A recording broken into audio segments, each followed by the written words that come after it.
Assalamualaikum warahmatullahi wabarakatuh. Alhamdulillah, alhamdulillah, lahun ni'matu wa lahul fadlu wa lahul thana'ul hasan.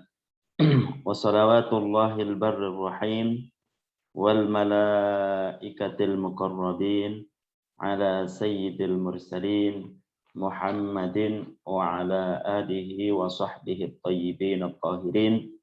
Allahumma la sahla illa ma ja'altahu sahla wa anta ya hayyu ya qayyum taj'alul hazna idza syi'ta sahla. Allahumma akrimna bil ikhlasi fin niyyati wal qawli wal amali.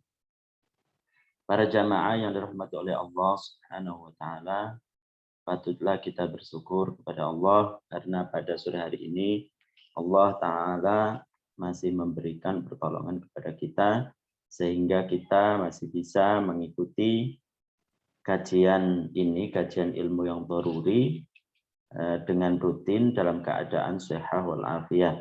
Kita masih bisa mengikutinya dalam keadaan sehat wal afiat. Amin amin ya rabbal alamin. Shalawat serta salam semoga tetap tercurahkan kepada baginda Nabi Muhammad sallallahu alaihi wasallam. Para jamaah yang dirahmati oleh Allah Subhanahu wa taala, untuk sore hari ini kita melanjutkan kajian ilmu akhlak, ilmu yang daruri, ilmu yang bagaimana mengatur cara kita menjaga lisan kita, bagaimana kita menjaga anggota badan kita seperti tangan, bagaimana kita menjaga hati kita, bagaimana kita harus berucap, bagaimana kita harus bertindak, itu adalah kajian-kajian ilmu akhlak. Jadi akhlak itu adalah sesuatu yang mengatur bagaimana supaya kita berbicara dengan benar itu. Akhlak itu adalah mengatur bagaimana kita berjalan dengan benar. Akhlak itu bagaimana mengatur bagaimana kita berbuat dengan benar, dilakukan oleh tangan dengan benar, bagaimana itu adalah akhlak ataupun ilmu tasawuf. Kita sekarang sudah ada pada bab bagaimana kita menjaga lisan kita, bagaimana cara kita untuk menjaga mulut kita. Sekali lagi, maksiat-maksiat yang kemungkinan dilakukan oleh mulut itu sangat banyak sekali, tidak terhitung. Makanya kita harus mengetahuinya. Karena itu sesuai dengan sabda Nabi Shallallahu Alaihi Wasallam yang kemarin kita jelaskan, sering kita ulang-ulangi. Apa itu? Yaitu aktsaru khotoya ibni adama min lisanihi. Aktsaru khotoya ibni adama min lisanihi. Jadi kesalahan-kesalahan yang dibuat oleh manusia yang paling banyak itu dari mulutnya. Jirmuhu sohirun wa jurmuhu kabirun. Bentuknya kecil, tapi akibat yang ditimbulkan oleh lisan, sebab akibat yang ditimbulkan oleh lisan, oleh mulut itu sangat besar. Orang bisa bermusuhan antara satu dengan yang lain, kebanyakan dari mulut. Orang satu kampung dengan satu kampung yang lain, itu kebanyakan ketika bermusuhan, itu karena dari mulut. Maka dari itu kita harus mengatur mulut kita dan anggota-anggota badan yang lain supaya kita tidak sampai minimal adalah menyakiti orang, supaya tidak menyakiti orang, supaya tidak berdosa. Apalagi lebih-lebih kalau menjadikan seseorang tersebut itu naudzubillah bisa keluar dari Islam karena mulut. Karena nanti kita jelaskan bahwasanya termasuk perkara-perkara yang bisa menyebabkan orang tersebut keluar dari Islam itu salah satunya itu dari mulut. Makanya kita harus hati-hati Untuk lebih jelasnya, untuk lebih perincian yang lebih jelas lagi nanti dalam bab aqidah. Jadi intinya bagaimana supaya orang tersebut itu, orang lain itu tidak tersakiti. Jadi hal yang seremeh apapun, kalau kita berusaha untuk menghindarinya, insya Allah tidak akan terjadi. Terkadang orang tersebut itu menyakiti orang lain itu karena ketidaktahuannya, karena karena keberguruannya, sering bergurau dikira bahwasanya ini tidak menyakiti, tapi akibatnya bisa saja itu adalah menyakiti. Makanya kita harus tahu itu. Kemudian termasuk dari perkara-perkara yang kemungkinan itu dilakukan oleh lisan, yaitu maksiat-maksiat yang dilakukan oleh lisan atau mulut, itu adalah meniup seruling. Jadi meniup seruling itu tidak boleh. Seruling kita tahu, itu tidak boleh. Kemudian yang berikutnya adalah diam dari al-amr bil ma'ruf dan nahi al-munkar. Tidak berbuat amar ma'ruf nahi munkar. Jadi salah satu daripada maksiat yang kemungkinan dilakukan oleh lisan itu adalah tidak amar ma'ruf nahi munkar. Begitu. Nabi SAW bersabda, man ra'a minkum munkaron falam yughayyirhu. Man ra'a minkum munkaron man ra'a minkum munkaron falyughayyirhu biyadihi. Orang yang melihat di sini adalah yang dimaksud adalah mengetahui. Orang yang mengetahui tentang kemungkaran berarti harus tahu mungkar itu yang bagaimana. Ketika orang tersebut tahu bahwasanya ada kemungkaran, mengetahui ada kemungkaran, tidak harus disyaratkan dia itu melihat, tahu kemungkaran, maka harus ingkar, harus dirubahnya, harus dia amar ma'ruf nahi munkar dengan apa? Dengan tangannya. Nah, cuma di sini yang dimaksud kemungkaran itu yang bagaimana yang harus kita ketahui. Banyak orang menganggap itu kemungkar. Itu adalah perkara yang dilarang oleh agama. Akan tapi dia tidak belajar, hanya menganggap itu mungkar karena hawa nafsu. Padahal dalam Islam itu tidak mungkar. Bisa saja. Karena apa? Karena tidak belajar ilmu agama. Atau dia menganggap bahwasanya hal tersebut yang diingkari itu adalah kemungkaran. Tapi kemungkaran tersebut masih diperselisihkan. Masih diperselisihkan oleh ulama.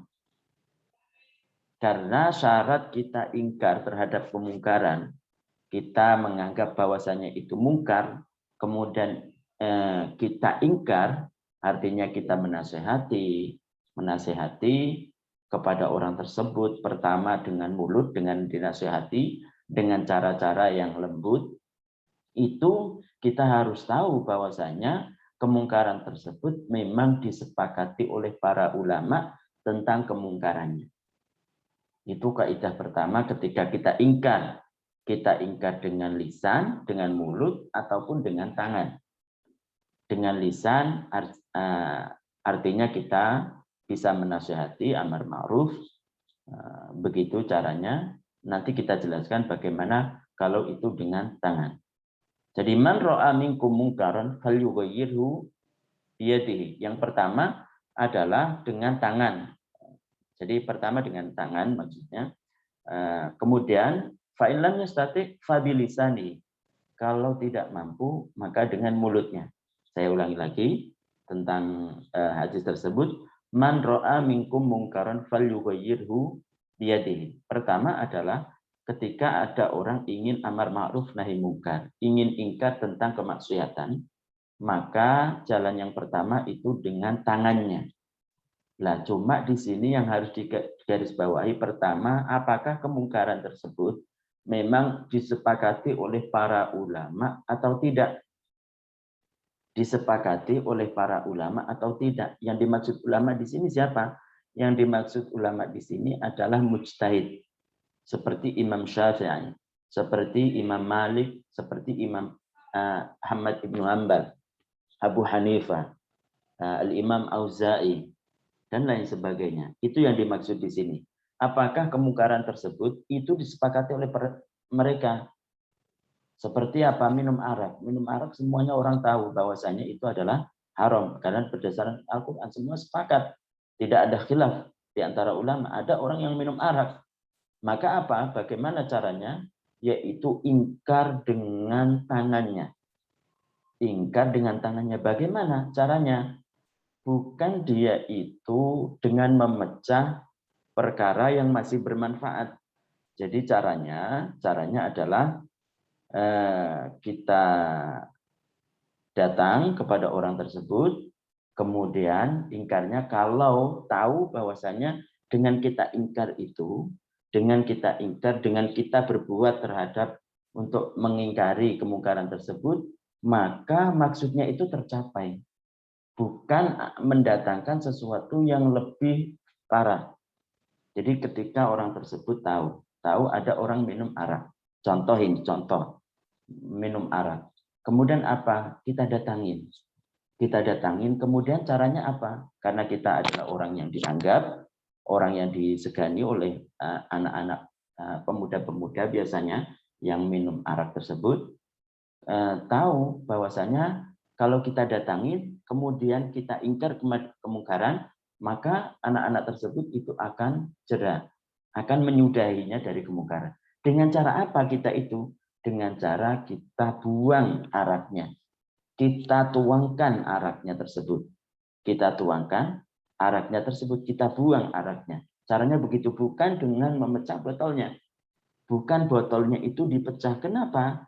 Karena kalau dipecah, botolnya itu masih ada manfaatnya. Botolnya itu masih ada manfaatnya. Maka orang yang tidak berilmu agama, ingkar terhadap kemungkaran, akan tapi tidak didasari ilmu agama, seperti umpamanya dia melihat orang minum arak, kemudian dengan memecah botolnya, tidak sekedar membuang araknya, akan tapi dipecah juga botolnya, maka orang tersebut itu juga kena apa? Kena terhukumkan dosa. Kenapa? Kan pinginnya dia ingkar mungkar, tapi caranya salah. Kenapa?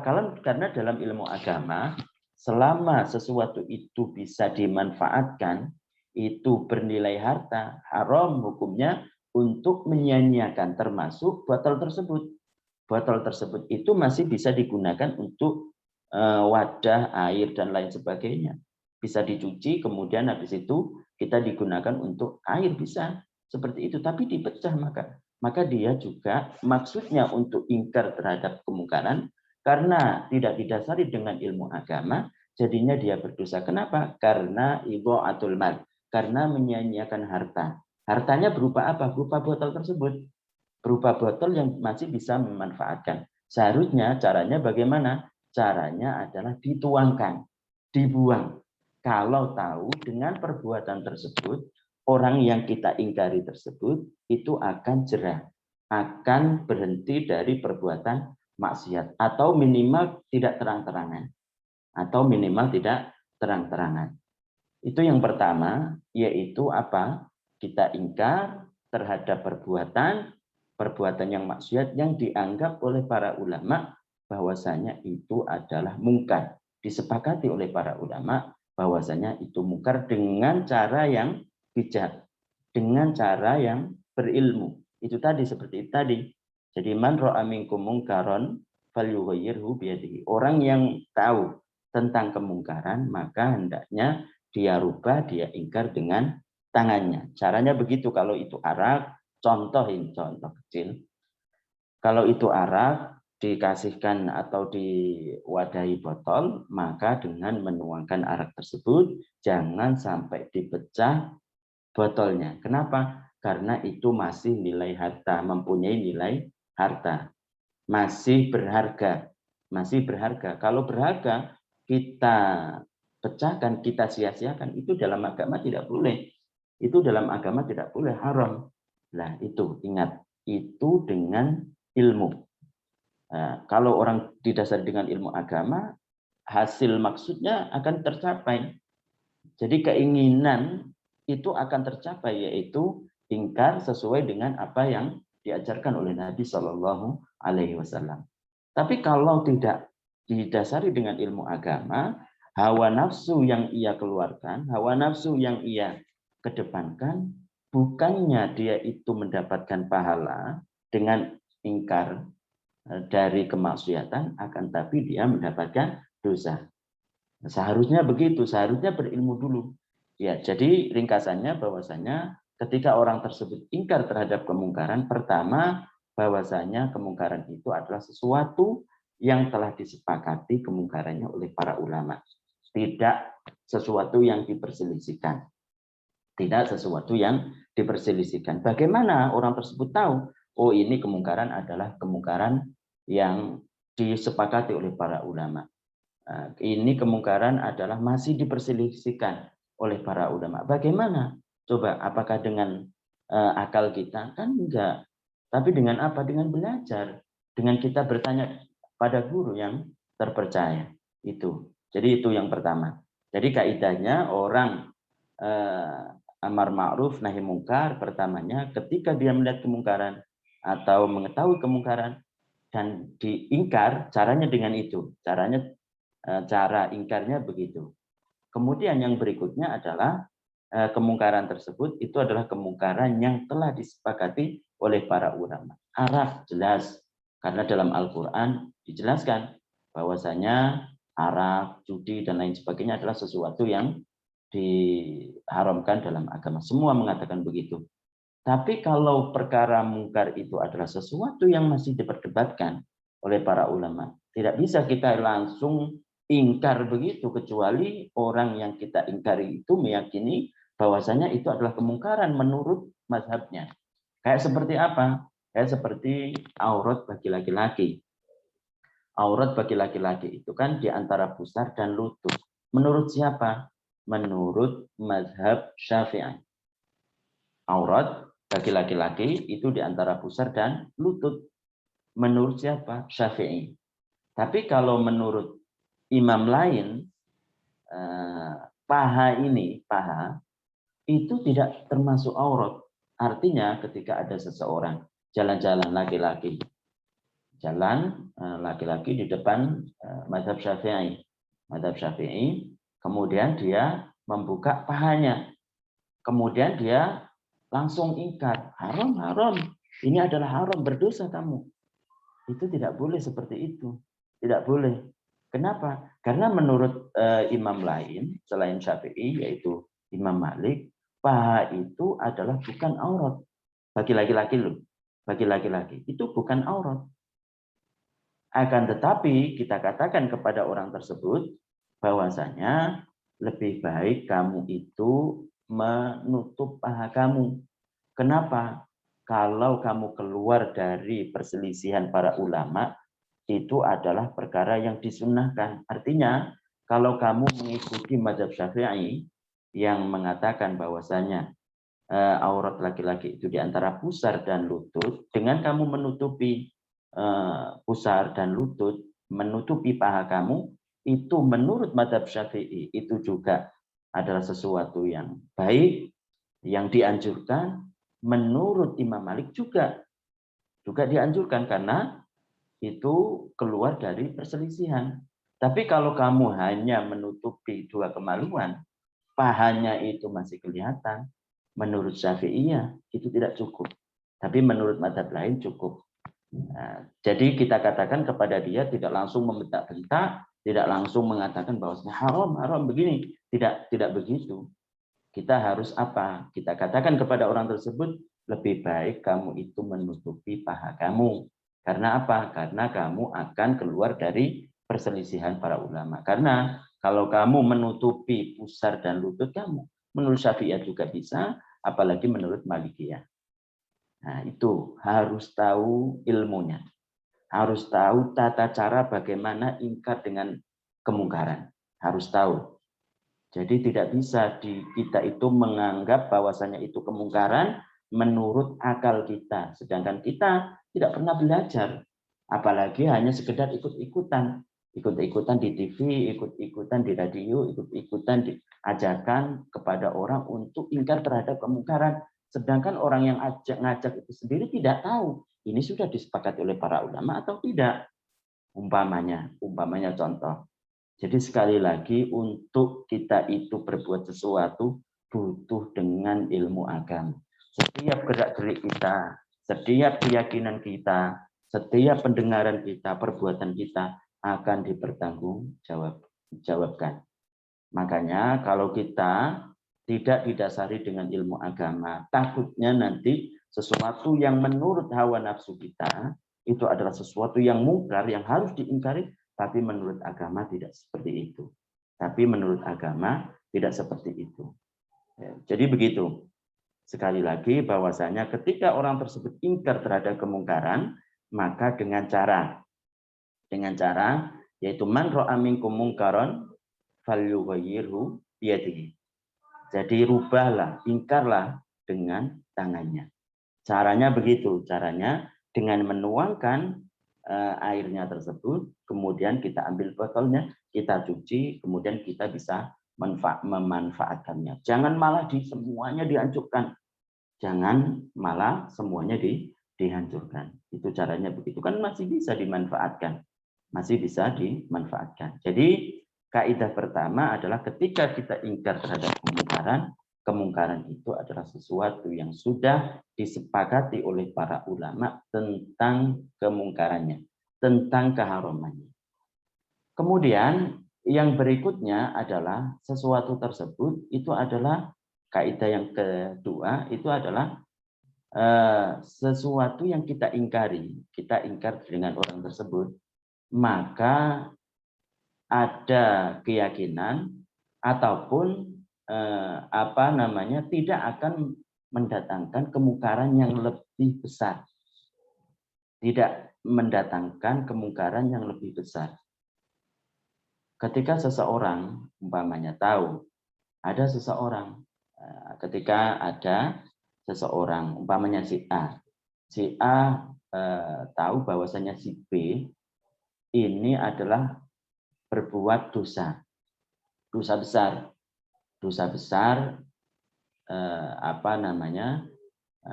minum arak, berzina dan lain sebagainya. Seharusnya kan kalau menurut ajaran agama, cara menasehati didatangin, cara kita ingkar mungkar kita datangin, supaya apa? Supaya orang-orang tersebut itu memang benar-benar ingkar kemungkaran yang diajarkan oleh baginda Shallallahu Alaihi Wasallam. Supaya maksud tujuannya untuk supaya kemungkaran itu reda itu tercapai, yaitu didatangi. Caranya begitu, didatangi, kemudian dinasehatin, kamu telah berbuat seperti ini, umpamanya dosa, kamu minum arak terang-terangan, kamu adalah orang yang berzina, kamu tidak ada sedihnya ketika kamu berbuat dosa besar, kamu tidak boleh seperti itu. Kita sebagai orang muslim menasihati kepada kamu, kalau mati dalam keadaan ini nanti kamu itu bisa disiksa oleh Allah Subhanahu wa taala. Kita ingkarnya begitu. Jadi kalau umpamanya orangnya tersebut itu adalah anak ataupun istri dan lain sebagainya, umpamanya anak, kan kita masih bisa bisa untuk ingkar dengan tangan. Kita pukul dengan pukulan yang tidak menyakiti dia. Jadi kita pukul supaya dia itu jerah. Itu bentuk ingkar kita kepada kemungkaran yang dilakukan oleh anak. Yang dilakukan oleh anak minum arak. Dia adalah orang tua, kita pukul. Kita pukul bahwasanya dengan pukulan mendidik. Tidak sampai membahayakan dia dan pada tempat-tempat yang tidak berbahaya. Kita pukul supaya dia itu jerah. Kemudian kalau tidak, dia adalah anak, maka kita kalau umpamanya kita masih meyakini bahwasanya sesuatu tersebut kalau kita ingkari maka apa? Maka akan mendatangkan sesuatu yang lebih lebih besar bahayanya. Seperti umpamanya, contohnya, supaya kita benar-benar paham, seperti umpamanya contohnya si A ingkar terhadap kemungkaran yang dilakukan oleh si B. Si B ini kemungkarannya itu adalah mengejek. Kemungkarannya itu adalah menghina. Tapi apa? Menghinanya itu adalah menghina kepribadian seseorang. Menghina kepribadian seseorang yang tidak menghina syariat-syariat Islam. Tidak menghina agama, yang tidak berhubungan dengan agama. Menghina seseorang. Lah, menyakiti seseorang itu kan dosa. Kemudian karena si A ini ingin amar ma'ruf nahi mungkar, tapi tidak didasari dengan ilmu agama, tapi tidak didasari dengan ilmu agama. Ingin membela orang yang dicacinya, yang dicaci oleh si B, ingin membelanya. Kemudian apa? Kemudian dia mengatakan kata-kata yang kata-kata itu menyakiti si B. Menyakiti si B. B tadi kan berbuat kemungkaran. Apa itu? Menghina. Menghina pribadi. Itu kan dosa itu. Menghina orang-orang sesama muslim. Lah kemudian si pendukung si A karena ingin membela si A yang statusnya adalah orang yang dihormati, dengan apa? Dengan menurut dia itu amar ma'ruf. Supaya dia itu tidak menghina si A, si B itu yang melakukan kemaksiatan, supaya tidak menghina si A, akhirnya apa? Akhirnya dia itu mengejek. Tujuannya apa? Tujuannya supaya dia jera. Sehingga dengan mengejek tersebut, itu mendatangkan kata-kata, mendatangkan keyakinan-keyakinan yang seakan-akan si B yang melakukan kemaksiatan tadi, yang tidak sampai jatuh ke dalam keluar Islam, mendatangkan sesuatu yang lebih besar. Apa? Ada perkataan, ada tulisan-tulisan yang menyebabkan dia itu keluar dari Islam. Nah itu kan bisa berbahaya. Bisa berbahaya. Si A tadi pendukungnya ingin membela si A, karena si A ini diajak oleh si B. Lah, karena tidak didasari dengan ilmu agama, pendukungnya itu apa? Mengejek si B juga di di medsos. Menjadi bulan-bulanan si B ini dengan ejekan pendukung dari si A, dengan menjadi bulan-bulanan, sehingga apa? Sehingga menjadi dengan banyaknya pendukung si A itu yang mengejek si B, menjadikan si B yang asalnya itu hanya sekedar mengejek, jadinya apa? Jadinya dia itu mengejek Islam dengan perkataannya. Nah itu kan berbahaya itu. Itu kan berbahaya, mengejek Islam, merendahkan Islam yang asalnya hanya merendahkan pribadi. Yang hanya merendahkan pribadi. Pribadi itu juga dosa. Tapi kan kalau kita tahu bahwasanya dengan kita mengejek si B tadi, yang mengejek si A, pendukung si A tersebut, semuanya berbondong-bondong untuk mengejek si B, sehingga apa? Tujuannya padahal apa? Ingin membela yang benar, ingin menegakkan kemungkaran menurut dia, tapi tidak didasari dengan ilmu agama, sehingga apa? Dengan berbondong-bondongnya pendukung si A ini mengejek si B yang asalnya hanya berbuat dosa, dia mengeluarkan kata-kata yang kata-kata tersebut merendahkan Islam, yang dengan kata-kata tersebut merendahkan syariat Islam. Itu tidak boleh seperti itu kita. Tidak boleh. Pendukung si A tersebut tidak boleh melakukan seperti itu. Karena mendatangkan sesuatu yang menyebabkan si B tersebut itu melakukan perkara yang lebih dahsyat, yang lebih parah, yang lebih besar lagi, yaitu dosa keluar dari Islam. Tidak boleh, tidak boleh, tidak boleh. Jadi kaidah yang kedua adalah apa? Tidak mendatangkan perkara yang lebih agung. Dengan dia ingkar kemungkaran tersebut, maka tidak mendatangkan perkara yang lebih agung. Mendingan, tapi nggak boleh juga, mendingan dia itu terjerumus dosa. Dosa apa? Menghina. Menghina siapa? Pribadi seseorang. Menghina pribadi seseorang yang itu ada dosa, daripada dengan dalih dia itu amar ma'ruf nahi mungkar karena tidak dasar dengan ilmu agama, dengan dia amar ma'ruf kata dia menjadikan si B tadi keluar kata-kata, keluar keyakinan yang menyebabkan dia itu apa? Menghina syariat Allah, menghina Islam, menghina perkara-perkara yang diagungkan dalam Islam.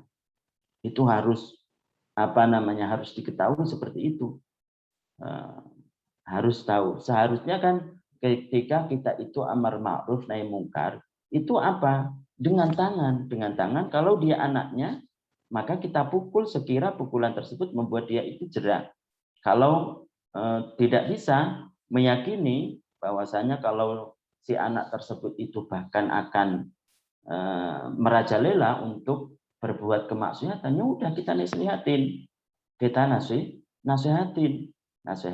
Kalau tidak bisa kita, maka dengan orang lain kita nasihatin bahwasanya kamu kalau tidak berbuat baik, kalau kamu terus berbuat kejelekan, kamu kalau mati dalam keadaan ini tidak bertaubat kepada Allah, kamu akan disiksa. Kita nasihatin seperti itu. Atau dengan cara apa? Dengan cara kita tidak menyapanya, supaya dia itu jerah. Karena dia tidak menyapanya, dia akan berpikir, kenapa orang itu biasanya menyapa saya? Kenapa sekarang nggak menyapa?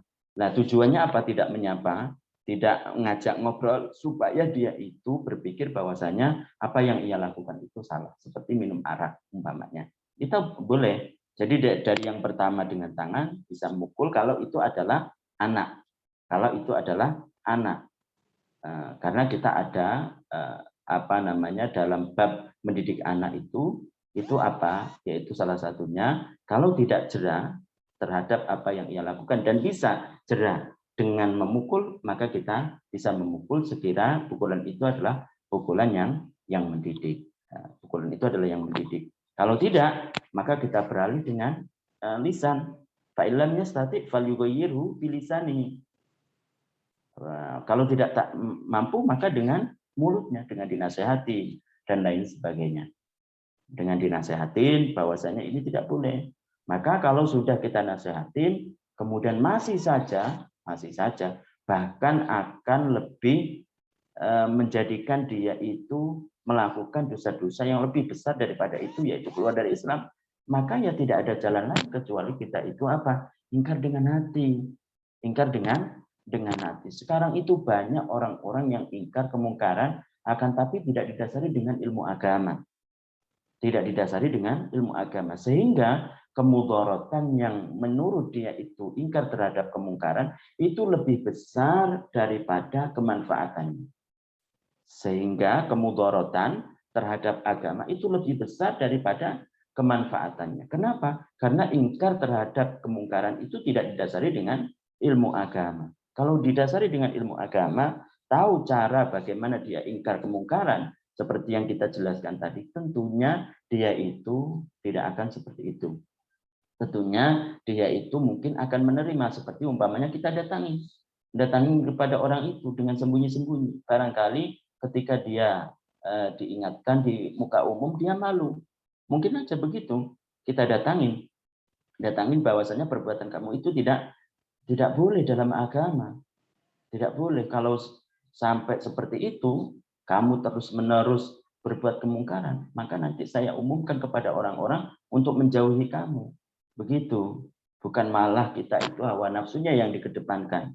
Bukan kita itu malah hawa nafsunya yang dikedepankan. Jadi kita harus ada rasa sayang kepada yang lain. Apa? Karena dia berbuat kemungkaran.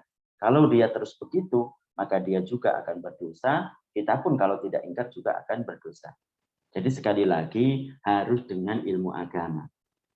Harus dengan ilmu agama. Cara kita ingkar terhadap kemungkaran. Jadi sekali lagi kaidahnya saya sebut bahwasanya ketika ingkar kepada kemungkaran, kemungkaran itu adalah sesuatu yang disepakati oleh para ulama tentang kemungkarannya, tentang keharamannya. Maksudnya seperti minum arak, berjudi dan lain sebagainya. Karena itu dalam Al-Qur'an. Tapi seperti apa namanya? Aurat tadi yang kita jelaskan itu kan masih diperselisihkan untuk laki-laki bukan perempuan. Kalau perempuan semuanya mengatakan aurat perempuan itu adalah semua badan kecuali muka dan telapak tangan. Jadi itu harus tahu.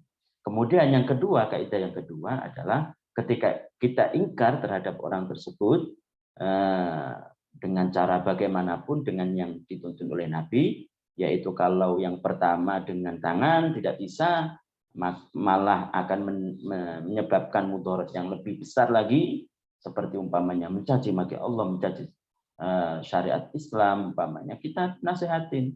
Kalau nasihatin juga masih ditakutkan dari dia itu adalah keluar dari Islam, mencaci maki agama, maka tidak ada lagi jalan kecuali yang terakhir adalah ingkar terhadap kemungkaran tersebut dengan hati.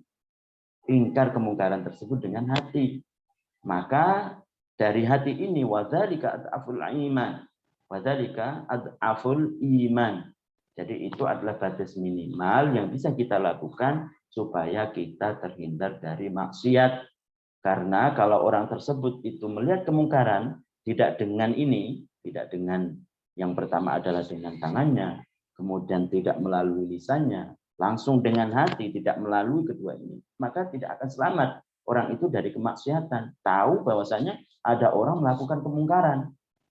Dengan kaidah tadi, kaidah bahwasanya kemungkaran tersebut adalah perkara yang disepakati oleh para ulama keharamannya, kemudian tidak akan mendatangkan perkara yang lebih besar lagi pada orang yang kita ingkari tersebut. Kalau kita ingkarin, itu kaidahnya kita langsung ingkar dengan hati, tidak melalui dengan tangan, kemudian ataupun dengan lisan, maka kita tidak akan selamat dari dosa, tetap berdosa. Jadi harus pertama dengan tangan, bagi siapa? Seperti orang tua kepada anak. Nah, kemudian bagi siapa lagi? Dengan apa lagi? Kalau tidak mampu dengan tangan, maka dengan lisan, dengan dinasihatin. Kalau kita tidak bisa menasihati, mungkin ada orang-orang yang bisa menasihati dia. Datang kepada orang tersebut. Supaya apa? Supaya orang yang berbuat kemungkaran itu menyudahi kemungkarannya. Dan jangan sampai kita ketika ingkar terhadap kemungkaran, menjadikan seakan-akan orang tersebut itu mengumbar aib orang lain.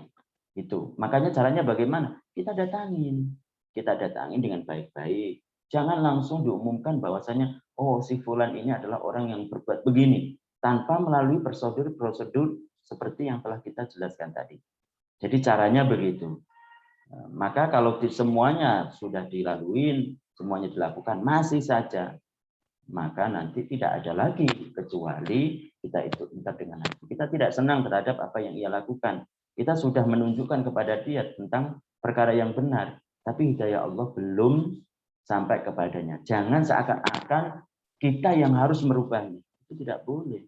Itu tidak boleh. Yang penting kita melakukan apa yang dilakukan, apa yang diperintahkan oleh Nabi. Perkara akhir, hidayah Allah itu yang akan menolong, yang menjadikan orang tersebut apakah mengikuti atau tidak.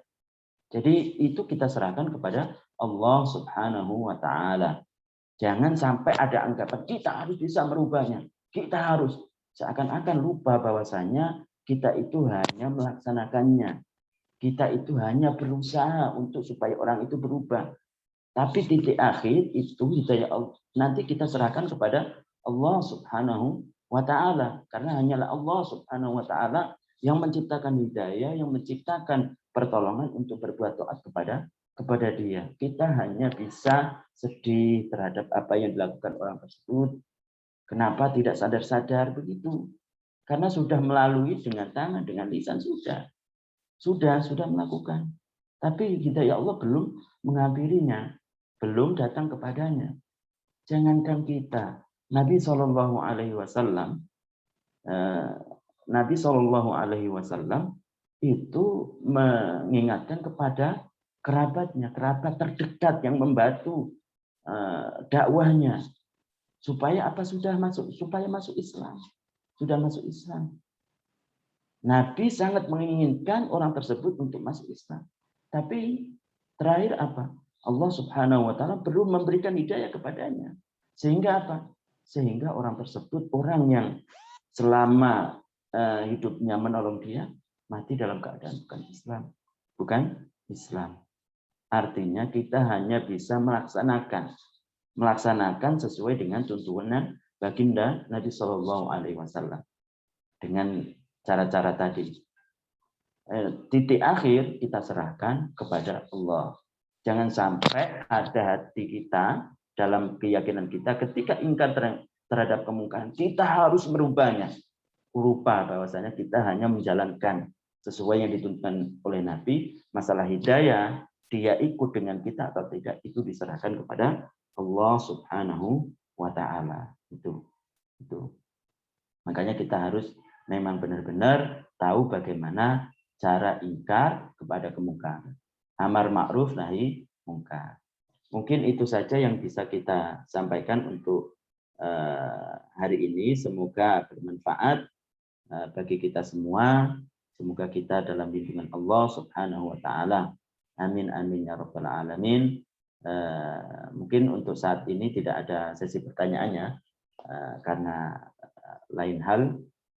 Kita akhiri dengan membaca tahlil la ilaha illallah, la ilaha illallah, la ilaha illallah. Allahumma sholli ala sayyidina Muhammad wa sallim. Allahumma sholli ala sayyidina Muhammad wa sallim. Allahumma sholli ala sayyidina Muhammad wa sallim.